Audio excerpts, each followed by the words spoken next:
Devdas Information. Lucky Devdas Information.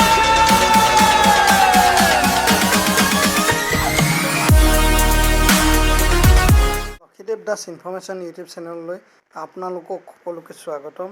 আজি মই আপোনালোকৰ আগত উপস্থাপন কৰিবলৈ গৈ আছো CSE IIBF new pattern exam question and answer Assamese ভাষাত।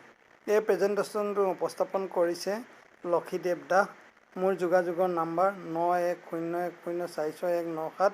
পৰিচালক কৃষ্ণগুৰু কম্পিউটাৰ প্ৰশিক্ষণ খণ্ড KCTC NCSE e-governance centre, Akajan Shantipur Brahmaputra বিদ্যালয়ৰ কাষত, পোষ্ট অফিচ অকাজান, থানা চিলাপথাৰ, জিলা ধেমাজি, অসম।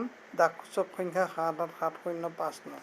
এই চেনেলটোত আপোনালোকে পাব CSE IIBF exam preparation, new pattern MCQ question and answers, banking awareness, Assamese notes and guidance, career and skill development videos. গতিকে চেনেলটো ছাবস্ক্ৰাইব কৰি বেল আইকনটো প্ৰেছ কৰি ৰাখিব, যাতে নতুন নতুন এডুকেশ্যনেল ভিডিঅ' আৰু কেৰিয়াৰ এণ্ড স্কিল ডেভেলপমেণ্ট ভিডিঅ'ছসমূহ আপোনালোকে সকলোতকৈ আগতে চাব পাৰে বা শুনিব পাৰে। ধন্যবাদ। IIBFৰ পৰীক্ষা 2026 অসমীয়া MCQ 200 প্ৰশ্নৰ উত্তৰ, অংশ সপ্তম, প্ৰশ্ন 121। শিক্ষা ঋণ কিহৰ বাবে? বিকল্পসমূহ ক শিক্ষা, খ কৃষি, গ চিকিৎসা, ঘ বীমা। ইয়াৰ সঠিক উত্তৰটো হ'ব ক শিক্ষা। প্ৰশ্ন নম্বৰ 122। সুদ মানে কি? বিকল্পসমূহ ক সুদ, খ লাভ, ক কৰ, ঘ বীমা। ইয়াৰ সঠিক উত্তৰটো হ'ব ক সুদ। প্ৰশ্ন নম্বৰ 123। সৰল আগ্ৰহৰ সূত্ৰ কি? বিকল্পসমূহ ক পি পূৰণ R পূৰণ T হৰণ 100, খ পি হৰণ R হৰণ T, গ পি বিয়োগ R বিয়োগ T, ঘ কোনো নাই। ইয়াৰ সঠিক উত্তৰটো হ'ব ক পি পূৰণ R পূৰণ T হৰণ 100। প্ৰশ্ন নং 124। বীমা কিহৰ সুৰক্ষা দিয়ে? বিকল্পসমূহ ক ক্ষতি, খ ভোটদান, গ শিক্ষা, ঘ কৃষি। ইয়াৰ সঠিক উত্তৰটো হ'ব ক ক্ষতি। প্ৰশ্ন নম্বৰ 125। LIC কি? বিকল্পসমূহ ক বীমা কোম্পানী, খ বেংক, গ বিদ্যালয়, ঘ আদালত। ইয়াৰ সঠিক উত্তৰটো হ'ব ক বীমা কোম্পানী। প্ৰশ্ন নম্বৰ 126। PMGDY পূৰ্ণ ৰূপ কি? বিকল্পসমূহ ক প্ৰধানমন্ত্ৰী জন ধন যোজনা, খ প্ৰাইম মিনিষ্টাৰ জন ধন যোজনা, গ ৰাজহুৱা ধন যোজনা, ঘ কোনো নাই। ইয়াৰ সঠিক উত্তৰটো হ'ব ক প্ৰধানমন্ত্ৰী জন ধন যোজনা। প্ৰশ্ন নম্বৰ 127। ৰূপে কি? বিকল্পসমূহ ক পে'মেণ্ট নেটৱৰ্ক, খ হ'ল, গ বীমা, ঘ হ'ল। ইয়াৰ সঠিক উত্তৰটো হ'ব ক পে'মেণ্ট নেটৱৰ্ক। প্ৰশ্ন নম্বৰ 128। মনোনীত ব্যক্তি মানে কি? বিকল্পসমূহ ক মনোনীত ব্যক্তি, খ শিক্ষক, গ কৃষক, ঘ চিকিৎসক। ইয়াৰ সঠিক উত্তৰটো হ'ব ক মনোনীত ব্যক্তি। প্ৰশ্ন 129। ঋণ আৰু বেংক তথ্য সংগ্ৰহণ কৰা সংস্থাৰ স্ক'ৰ কিহৰ সৈতে জড়িত?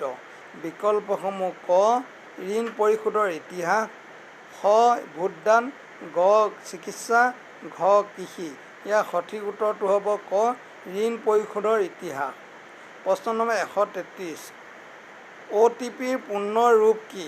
বিকল্পসমূহ ক ওৱান টাইম পাছৱৰ্ড, খ এটা হস্তান্তৰ পাছৱৰ্ড, গ অনলাইন লেনদেন প্ৰক্ৰিয়া, ঘ কোনো নাই। ইয়াৰ সঠিক উত্তৰটো হ'ব ক ওৱান টাইম পাছৱৰ্ড। প্ৰশ্ন নম্বৰ 131। চাইবাৰ জালিয়াতি মানে কি? বিকল্পসমূহ ক অনলাইন প্ৰতাৰণা, খ শিক্ষা, গ কৃষি, ঘ ভোটদান। ইয়াৰ সঠিক উত্তৰটো হ'ব ক অনলাইন প্ৰতাৰণা। প্ৰশ্ন নম্বৰ 132 ভুৱা মেছেজ বা লিংকৰ জৰিয়তে তথ্য চুৰি কৰাৰ প্ৰচেষ্টা কি? বিকল্পসমূহ ক অনলাইন ঠগবাজি, খ মাছ ধৰা, গ কৃষি, ঘ চিকিৎসা। ইয়াৰ সঠিক উত্তৰটো হ'ব ক অনলাইন ঠগবাজি। প্ৰশ্ন নম্বৰ 133 বেংকিং অভিযোগ নিষ্পত্তি অধিকাৰী কিহৰ সৈতে জড়িত?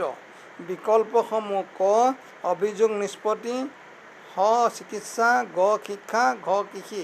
ইয়াৰ সঠিক উত্তৰটো হ'ব ক অভিযোগ নিষ্পত্তি। প্ৰশ্ন নম্বৰ 134 NPA-ৰ পূৰ্ণ ৰূপ কি? বিকল্পসমূহ ক অকাৰ্যকাৰী সম্পদ, খ ৰাষ্ট্ৰীয় জনসাধাৰণৰ একাউণ্ট, গ নতুন পৰিশোধ একাউণ্ট, ঘ কোনোটোৱেই নহয়। ইয়াৰ সঠিক উত্তৰটো হ'ব ক অকাৰ্যকাৰী সম্পদ। প্ৰশ্ন নম্বৰ 135 CR মানে কি? বিকল্পসমূহ ক নগদ ধন সংৰক্ষণ অনুপাত, খ ঋণ সংৰক্ষিত অনুপাত, গ নগদ ধনৰ হাৰৰ নিয়ম, ঘ কোনো নাই। ইয়াৰ সঠিক উত্তৰটো হ'ব ক নগদ ধনৰ সংৰক্ষিত অনুপাত।